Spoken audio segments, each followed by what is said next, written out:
Sa mapagpalang umaga po sa bawat isa. Narito po muli tayo sa ating pag-aaral ng salita ng Diyos tuwing umaga. Ang ating pong pag-aaral ng salita ng Diyos tuwing umaga ay dito po sa Ajman DFC, Dora Faith Ajman, UAE po, sa pangunguna po ng Pastor Raymond Viudes.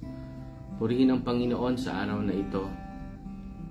Sa mga kapatid po natin dyan na nasa Pilipinas, ang pagsama po ng Panginoon ay sumainyo. Ang pag-iingat po ng Diyos ay managana po sa bawat isa dahil po sa mga nangyayaring bagyo ngayon. Mga kapatid, sa umagang ito tayo po muli ay mag-aaral ng salita ng Diyos. Pero bago po iyon, awitan po muna natin ating Panginoon. Tayo po muna ay maglambing ng isang awitin para sa Diyos. Sabayan niyo po ako. Ang pamagat po ng kanta ay Punuin Niyo Ako.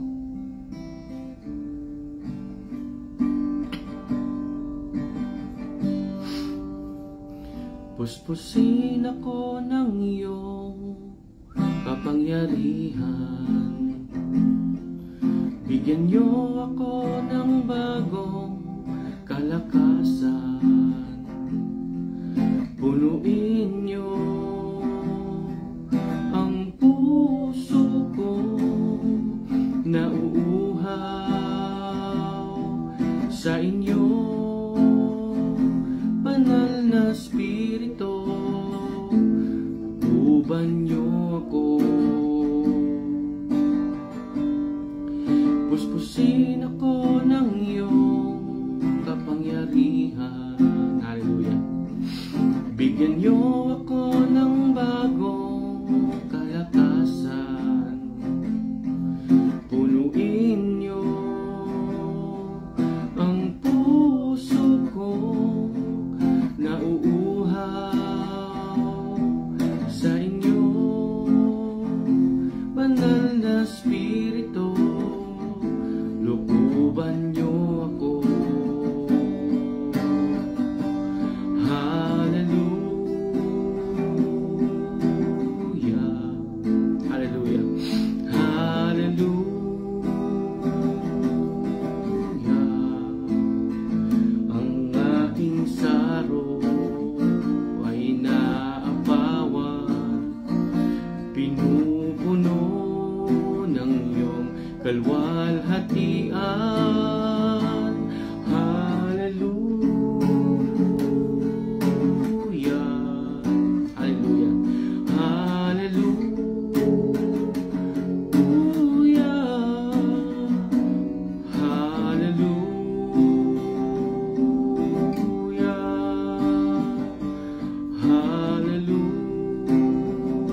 Puspusin ako ng iyong kapangyarihan. Hallelujah. Hallelujah. Hallelujah. Hallelujah. Purihin kayo, dakilang Diyos, sa umagang ito. Kayo ang Diyos naming buhay. Diyos na maaasahan. Diyos na nagbibigay ng lakas. Diyos na nagbibigay ng pag-asa. O Diyos, sa umagang ito, kami po ay nagpapakumbaba sa inyong harapan, O Diyos. We pray, Panginoon, sa mga oras na ito. Kayo lamang po ang mapaluguran namin sa aming pag-aaral ng inyong salita, O Diyos. Kayo ang magsilbi na magbigay sa amin ng karunungan ng kaalaman upang maintindihan po namin ang inyong mensahe. Ngayong pangalan lamang po ang maitaas at inyong mga salita ang maihayag sa pangalan ng Panginoong Jesus. Amen and amen. Purihin ang Panginoon, mga kapatid. Sa umagang ito tayo po ay mag-aaral tungkol po sa paglago po ng ating spirito. Ang pamagat po ng ating pag-aaralan sa umagang ito ay yung mga gawi o yung mga dapat nating maging habit para po sa spiritual na paglago. Alam naman po natin yung spiritual po na paglago ay nangangailangan po ng mga layunin. Kailangan po meron po tayong layunin para po meron po tayong para lumago pong ating spirito. Ano po bang mga layuning iyon? Ang mga layuning iyon, mga kapatid, ay yung layunin natin sa pag-uugali, layunin natin para sa kapatiran at sa pagganap sa gawain natin para sa Panginoon, at yung layunin natin para sa kongregasyon mismo. Ano po ba yung sinasabi sa pag-uugali? Kailangan po kasi natin, ang main objective po bilang maging isang Kristiyano sa pag-uugali ay dapat po maging katulad natin ang Panginoon. Dapat po maging Christ-like po tayo. Christ-like po yung ating pag-uugali. Sa kapatiran naman po, kailangan po nating matukoy kung ano po yung kaloob ng Diyos sa atin na ministeryo at mapaunlad po ito. At ganon din po naman sa kongregasyon, kung saan po nagkakaisa tayo, ang isang kongregasyon, sa mithiin upang umunlad bilang hindi lamang po individual, kundi yung kongregasyon po mismo bilang isang Kristiyano. Mga kapatid, upang makamit po natin ang mga layunin na ito, nangangailangan po tayo, kailangan po nating makadevelop po, mga kapatid, ng habit or yung mga gawi. Ano po ba yung dapat po natin na ma-develop na mabubuting gawi? Yung mga gawi po na dapat po nagiging stepping stone po natin na nagsisiguro po na sa huli po maabot po natin yung ating mga layunin. At ano pa po? Yung mga gawi po na mga bagay na ginagawa nating madalas na dahan-dahang nagdudulot ng isang tiyak na epekto. Maliban kung tayo po ay mag-develop ng mabubuting gawi, yung masasamang gawi po ay magdudulot sa atin ng hadlang para po sa ating spiritual na paglago. Yung gawi po kasi ay alam naman po natin, nagiging routine po natin yan daily. So yung gawi po ay parang routine po siya na which is kailangan po or parang hindi po natin kakayanin kung hindi po natin gagawin. Kaya po, ano pa po yung mga mabubuting ugali na tutulong po sa atin para maabot ang spiritual na paglago? Ano po ba yung dapat nating isaalang-alang para pumatulungan po tayo na maabot yung mga layunin na iyon? Mga kapatid, kailangan po nating nagkaroon ng habit yung sa ating pag-uugali. Una po, yung ugaling nakagawian na po natin. Ano po ba ibig sabihin ng ugaling nakagawian? Mga kapatid, sa ugaling nakagawian, pwede po nating, kasi po, practice makes perfect. Kasi po pag araw-araw na po nating ginagawa ang isang bagay, ay Natututo po tayo at hindi po magiging kumpleto yung araw natin kapag hindi po natin ginagawa. Tulad na lamang po ni Daniel, 3 beses po siya manalangin sa isang araw.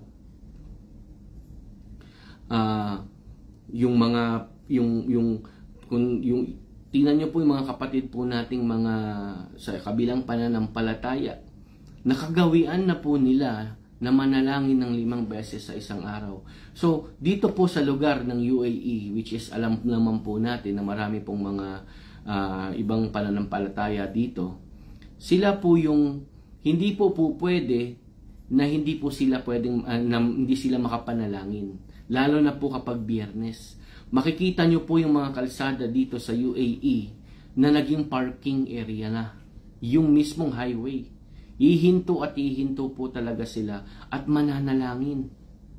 So, ibig sabihin mga kapatid, kapag tayo nagtakda ng layunin, kailangan din po natin ng mga gawi o mga habit para po maabot po natin yung layunin. Ano po yung una? Pagbabasa ng Biblia. Yung una po ay pagbabasa ng Biblia. Yung pagbabasa ng salita ng Diyos ay mahalaga po sa ating spiritual na paglago. Kung titingnan po natin sa unang Pedro 2:2, ang sabi po dito, gaya ng sanggol na bagong panganak, manabik kayo sa dalisay na gatas na spiritual upang lumago kayo hanggang makamtan nyo ang ganap na kaligtasan. Kailangan po natin, para po tayong, tingnan nyo po yung mga bata, di ba, ang dali po nilang turuan. Ang daling turuan ng mga bata at yung memory retention ng mga bata ay napakalakas. Kung ano po yung routine na nila sa araw-araw, yun na po yung gagawin at gagawin nila. Ganon din naman po sa atin. Kapag tayo po ay laging nagbabasa ng Biblia, maglalagay po tayo ng layunin na sabihin ba natin sa umaga, sa tanghali, sa gabi, bago matulog, paggising, magiging kagawian na po natin ito. At ito po, ang pagbabasa ng Biblia, na salita ng Diyos, ay magpagbibigay po sa atin ng tulong para tayo po'y lumago sa Espiritu. Kung titingnan po natin sa Salmo, hindi na po natin babasahin, sa Salmo 19, verses 7 to 11, dito po inilarawan po ni Haring David yung kahalagahan ng salita ng Diyos. Paano niya po inilarawan yung salita ng Diyos? Sabi niya po dito, ang salita ng Diyos ay walang kamalian.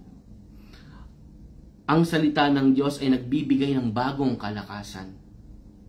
Ang salita ng Diyos ay mapagkakatiwalaan. Ang salita ng Diyos ay nagbibigay ng karunungan. Ang salita ng Diyos ay nagbibigay kagalakan at nagbibigay liwanag sa ating kaisipan. So mga kapatid, kung yun po yung babasahin natin, what is there na para hindi natin basahin? Gawin nating ugali yung pagbabasa ng Biblia. Kung hindi pa po tayo sanayin po natin yung ating sarili, maglagay po tayo ng oras.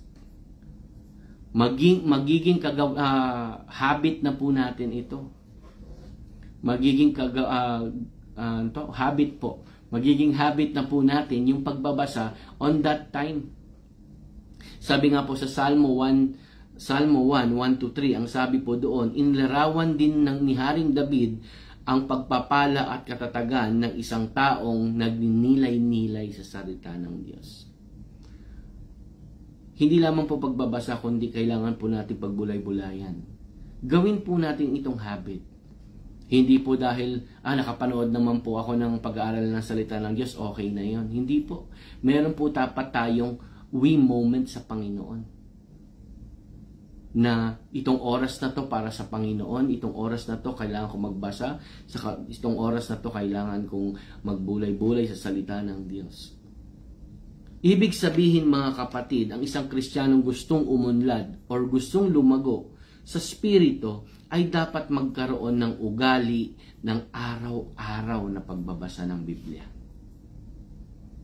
Sa pamamagitan po kasi ng pagkain ng salita ng Diyos araw-araw, natatanggap natin ang spiritual na pagkain natin na kailangan nating lumago spiritually. Spiritual food po natin ang salita ng Diyos. Nakagaulian Nakaugalian na po ba natin, mga kapatid, ang pagbabasa ng Biblia araw-araw? Kung hindi po, kailangan po nating mag-umpisa na. Pangalawa po, una po ay pagbabasa ng salita ng Diyos. Pangalawa po ay pananalangin. Pananalangin. Ang pananalangin po ay kailangan din po sa ating spiritual na paglago. Sa pamamagitan po kasi ng panalangin, mga kapatid, nakakatagpo tayo ng awa at biyaya upang tumulong. Hindi lamang po sa sarili, kundi sa iba. Nakakakuha po tayo ng awa at biyaya sa Panginoon at nabibigay po na at nagre-reflect po ito sa atin.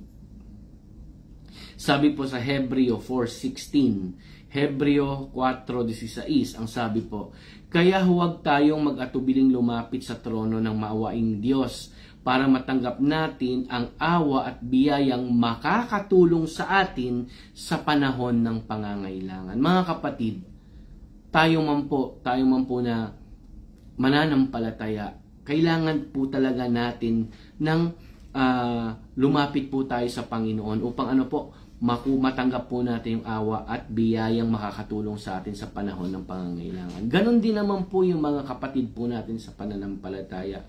Kailangan din po natin, by that grace and mercy, may bibigay din po natin sa kanila.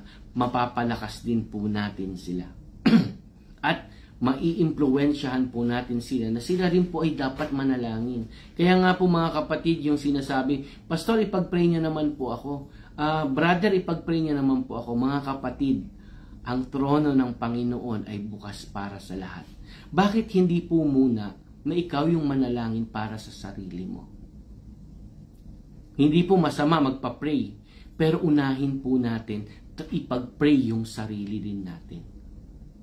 Ipag-pray natin yung sarili natin, ipag-pray natin yung iba, wala pong problema doon. Pero ang sinasabi ko lamang po, bago po tayo humingi ng prayer, equip na po tayo na lumapit sa Panginoon, sa trono ng Panginoon. Amen po. Sa pamamagitan din po kasi ng panalangin, mga kapatid, ay nakakatagpo po tayo ng kapayapaan upang bantayan ang ating mga puso. Nakakatagpo po tayo ng kapayapaan sa pamamagitan po ng pananalangin. Sa Filipos 4, sa 1-7, huwag kayong mag-alala sa anumang bagay. Sa halip, ilapit sa Diyos ang lahat ng pangangailangan nyo sa pamamagitan ng pananalangin na may pasasalamat. 7. Kapag ginawa niyo ito, bibigyan kayo ng Diyos ng kapayapaan na siyang mag-iingat sa puso ninyo at pag-iisip dahil kayo'y na kay Kristo Jesus. At ang kapayapaang ito ay hindi kayang unawain ng tao. Sa makatuwid, mga kapatid, tayong mga Kristiyano ay dapat magpatuloy po tayong manalangin sa Panginoon. Magpatuloy po tayong kausapin ang Diyos. Magpatuloy po tayong magkaroon ng komunikasyon sa Panginoon. Ilapit po natin sa Diyos lahat. Ilapit po natin sa Diyos ang lahat. Alam naman po natin, tulad po ngayon na tayo po ay nakakaranas po ng mga bagyo dyan sa Pilipinas, ilapit po natin sa Panginoon yung ating mga kabigatan, yung ating mga worries. Dahil ang Diyos ang makapagbibigay sa atin ng kapayapaan. Yan nga po yung maganda sa isang Pilipino. Bilang isang Pilipino, maganda po. Ugali po kasi talaga natin kahit tayo nahihirapan. Nakakangiti tayo at hindi po tayo naaapektuhan masyado ng mga problema. Yan din po yung hinahangaan sa atin ng mga tao dito po sa UAE. Na mga Pilipino, hindi po talaga nila nilalagay sa puso nila o sa isipan nila yung problema, kundi tayo daw po ay jolly. Hindi po natin binibigyan talaga ng diin yung mga problema.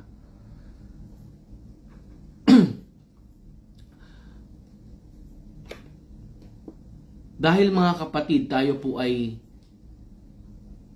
kung tayo po ay nananalangin po talaga sa Panginoon ng mataimtim, na patuloy tayong nananalangin. Tingnan po natin sa Romans 12:12. Sabi po sa Roma 12:12, at dahil may pag-asa kayo sa buhay, magalak kayo. Sino yung pag-asa po natin? Ang Panginoon. Dahil may pag-asa kayo sa buhay, magalak kayo. Magtiis kayo sa mga paghihirap at laging manalangin. Yan po ang sinasabi ng Romans 12:12. Laging manalangin. Amen. Hallelujah. Kung titingnan din po natin yung buhay ni Daniel, ano po nangyari sa kanya? Naging kaugalian niya po yung pananalangin ng 3 beses sa isang araw. Sabi po sa Daniel 6 verse 10, nang malaman ni Daniel na lumagda ang hari, umuwi siya at pumunta sa kanyang silid na nasa itaas na bahagi ng bahay kung saan nakabukas ang bintana nakaharap sa Jerusalem. Doon lumuhod siya, nanalangin at nagpasalamat sa kanyang Diyos 3 beses sa isang araw ayon sa kanyang nakaugalian. Mga kapatid, parang si Daniel, kailangan nating tularan si Daniel. Nakaugalian po niya na manalangin ng 3 beses sa isang araw, kaya hindi po kompleto ang araw niya kapag hindi po siya nananalangin ng 3 beses. Ganon din naman po tayo. Ganon din naman po tayo. Kung paanong kailangan po nating makinig sa Diyos araw-araw sa pamamagitan ng Kanyang salita, dapat din po tayong makipag-usap sa Kanya araw-araw. Kung gusto po nating lumago, regular tayong manalangin. Pangatlo po, pag-aawitan.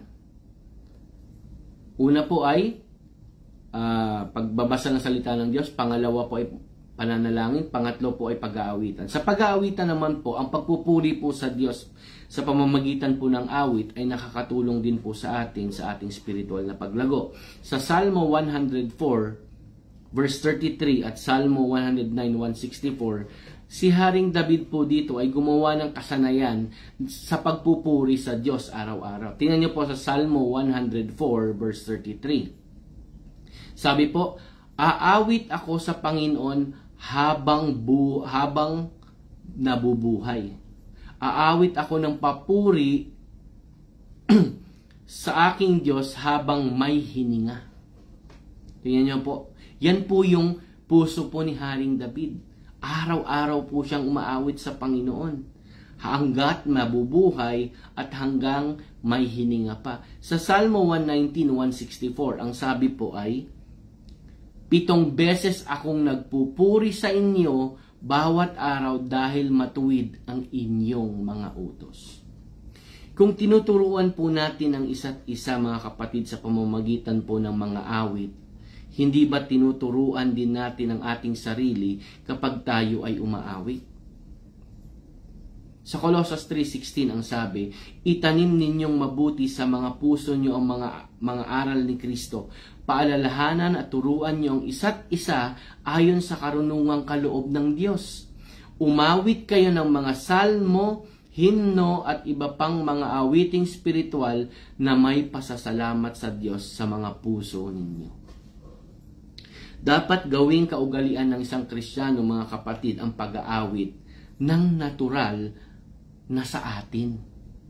Maging kaugalian po natin. Natural na po sa atin na tayo umawit lang. Natural na po. Kagawian po. Naging habit na po natin ito. Kapag pumaligaya po tayo, umawit po tayo. Sabi po sa Santiago 5:13, mayroon bang dumaranas ng paghihirap sa inyo? Dapat siyang manalangin sa Diyos. Mayroon bang masaya sa inyo? Dapat siyang umawit ng mga papuri. Mga kapatid, kapag masaya po tayo sa Panginoon, masaya po tayo, umawit po tayo sa Panginoon. Awitan po natin, maglambing po tayo sa ating Diyos. Ganon din naman po kapag tayo po ay nasa gitna ng pagsubok. Sabi po dito sa Gawa 16:25, ano po yung nangyari kay Pablo dito? Nang maghahating gabi na, nanalangin si Pablo at Silas at umawit ng papuri sa Diyos, nakikinig naman sa kanilang ibang mga bilanggo. Mga kapatid, makikita po natin dito, nakabilanggo, nakakadena, pero ano pong ginawa nila? Umaawit sa Diyos. Sa gitna ng pagsubok, umawit po tayo. Mga kapatid na nasa lagta po ng bagyo ngayon, may mga baha. Mga kapatid, sa gitna po ng pagsubok na ating kinakaharap, awitan po natin ang ating Panginoon. Amen. Awitan po natin ang Panginoon. Sa kabila po ng mga paghihirap, sa kabila po ng trahedya ating nararanasan ngayon, umawit po tayo sa Diyos. Amen po. At sa kahuli-hulihan po, gawin po natin kaugalian yung pagtitipon. Pagtitipon po sa Sunday service, Friday service, midweek service. Tulad lang din po ito ng ating pag-aaral ng salita ng Diyos. Marami po tayong nakikinig, nanonood. Isa na rin po itong pagtitipon online. So, lagi po nating gawin po natin kaugalian din ito. Ang pagsasama-sama po kasi ng kapatiran ay napakahalaga. Sabi po sa Hebreo 10:24-25, at sikapin nating mahikayat ang isa't isa sa pagmamahal at sa paggawa ng kabutihan. Huwag nating pababayaan ang mga pagtitipon natin gaya ng nakaugalian na ng ilan. Sa halip, palakasin natin ang loob ng bawat isa, lalo na ngayong nalalapit ang huling araw. Mga kapatid, sa araw po na ito na mayroon po mga bagyo sa Pilipinas, minsan po syempre hindi na po tayo makapunta sa ating mga simbahan dahil po sa baha. Pero kung tayo makakapunta, mga kapatid, tayo dumalo. Kung hindi naman po online po ay okay. Okay lang din po yung online. Pero syempre po, pag nag-online po tayo, siguraduhin naman po natin nakatutok tayo. Kasi madali lamang pong mag-unmute, madali pong tanggalin yung camera. Huwag po natin kalilimutan yung ating mga pagtitipon. Bakit po? Isa po itong paraan ng pagpapasigla sa isa't isa sa pag-ibig at mabubuting gawa. Pangalawa, pinapayuhan, pinalakas natin ang isa't isa sa ating paglilingkod sa Panginoong Hesus. Sa makatuwid, mga kapatid, ang mga Kristiyano ay dapat maging kaugalian ang pagdalo sa simbahan. Fellowship. Dumadalo ng madalas hanggat alam niyo po, kailangan po nating dumalo po tayo ng madalas hanggat maaari para sa pagsamba, pag-aaral ng Biblia. Kapag madalas po tayong dumadalo, mas nagiging natural na po yung naging kaugalian natin yung pagsimba. Pero mga kapatid, ang hamon po sa atin kapag tayo po ay makasanayan po natin na lagi na lang online, makasanayan po natin na hindi na mapunta, mapapalayo po tayo sa Panginoon. Malilihis po tayo. Tingnan po natin sa Hebreo 2 sa verse 2. At sa verse 1 po, kailangan po nating panghawakan yung mga katotohanan na ating mga narinig na. Kasi po kung ano po yung mali po natin, kung tayo nakagawa ng mali, may karampatang parusa rin po doon. Mga kapatid, ang mga Kristiyanong nakaugalian na po ang hindi pagdalo sa mga gawain ay nakikipagbunyi na po tayo niyan sa pagsisikap nating sa pag-unlad sa Espiritu. Kasi po may agam-agam na po, may division na po, ay hindi na lang pupunta, ipupunta na lang ako. May ganun na pong mangyayari. Okay lang naman siguro hindi pumunta. Nananalangin naman ako, nagbabasa naman ako ng Biblia. Pero mga kapatid, magiging kaugalian na po natin ang hindi pagsimba niyan. Nakakalungkot po yan at nakakatakot po yan. Walang Kristiyanong naging mas malakas sa pamamagitan po ng pagpapabaya sa mga gawain na sinasabi ng Panginoon. Yung gawain, nakaugalian ang gawain nating pagtitipon. Yung pag-develop po at paggamit natin ng mga kinagawian po natin sa pag-uugali ay nagtatayo po ng pundasyon para po matatag na spiritual na paglago. Humahantong po kasi yung spiritual na paglago sa pagiging mature natin sa pagkakilala sa Panginoong Hesus. Ang pag-aaral ng Biblia, pananalangin, pag-aawit ay naglalapit sa atin sa Diyos na makapagbabago ng ating mga kaisipan, ng ating kinagawian. Ang pagsasama-sama ay naglalapit sa atin sa isa't isa at nagbibigay ng pagkakataong mapaunlad ang ating mga layunin sa paggawa sa katawan ni Kristo. Ito ang mga naglilid sa atin na tayo po ay dapat na sa paglago po natin.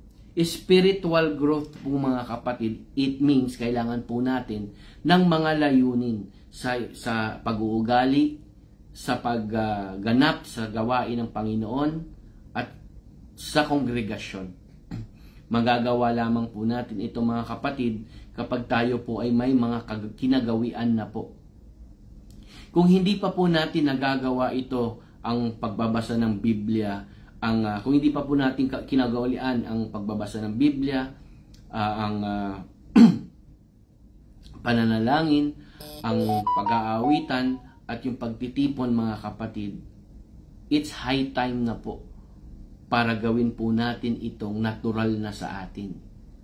Na hindi po maging kabigatan, kundi ito po ay kagalakan na po na dapat po natin gawin. Mga kapatid, sa umagang ito, pasensya na po kung nag-overtime ako, sa umagang ito, tayo po ay hinahamon ng Panginoon na gumawa po ng mga habit na makakapagtulong po sa atin, na makatutulong sa atin upang lumago po yung ating spirito. Hindi po natatapos po kasi yung pagtanggap natin tayo ay saved na. Kailangan pa rin po nating kumilos. Kailangan pa rin po nating kumilos. Kailangan po nating panghawakan yung mga katotohanan na ating narinig, yung kaligtasan na ating natamo, yung kaligtasan na binigay sa atin ng Panginoon. Panghawakan po natin ito sa pamamagitan po ng paglago natin sa spirito, nagkakaroon po tayo ng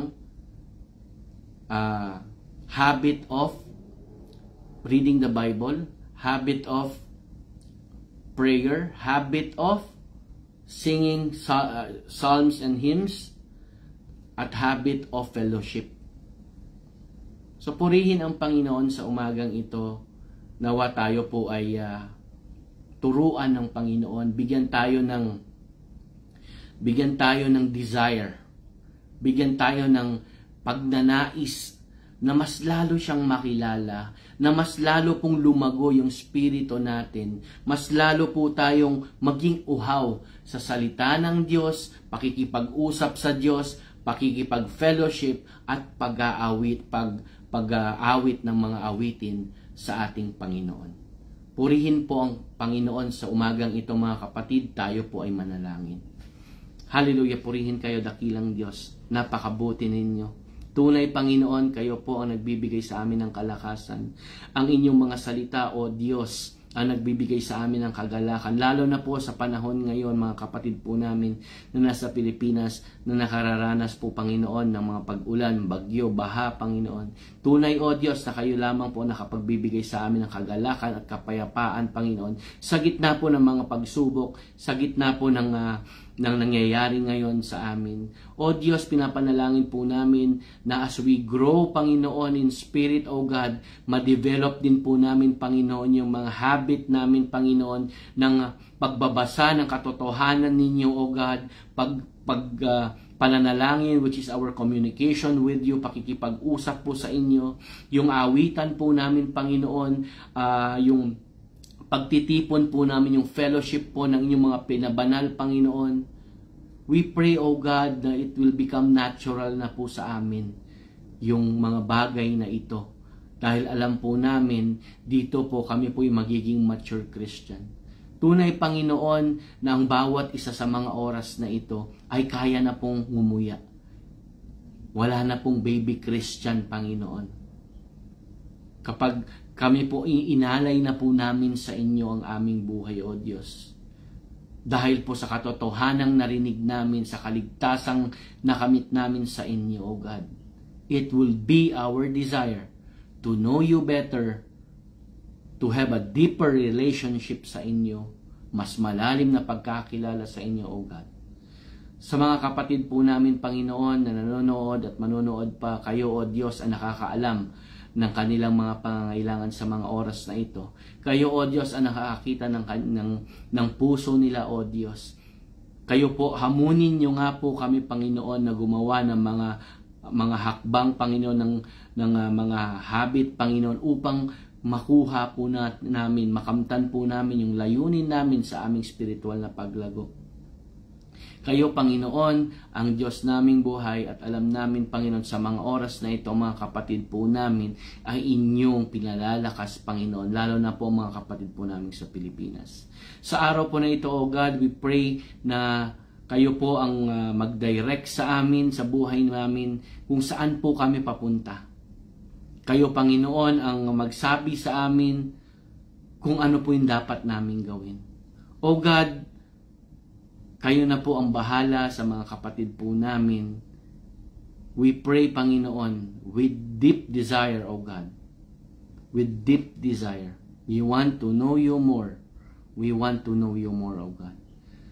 Kayo na po ang mag-guide, kayo po magbigay po ng kalakasan sa bawat isa sa oras na ito, sa mga kapatid po namin papasok, sa mga kapatid po namin pauwi pa, O God. Kayo po ang mag-protect sa kanila. At sa mga kapatid po namin matutulog pa, Panginoon, makalangit na panaginip ang inyong ibigay sa bawat isa. Salamat, Panginoon, sa pangalan ng Panginoong Jesus. Amen and amen. Purihin po ang Panginoon. To God be the glory. Kayo po ay ingatan ng Panginoon sa mga kapatid po namin dyan sa Pilipinas. Ingatan po kayo lahat ng Panginoon. At ang awa at habag ng Panginoon ay sumainyo. Salamat po at God bless po sa bawat isa. To God be all the glory po.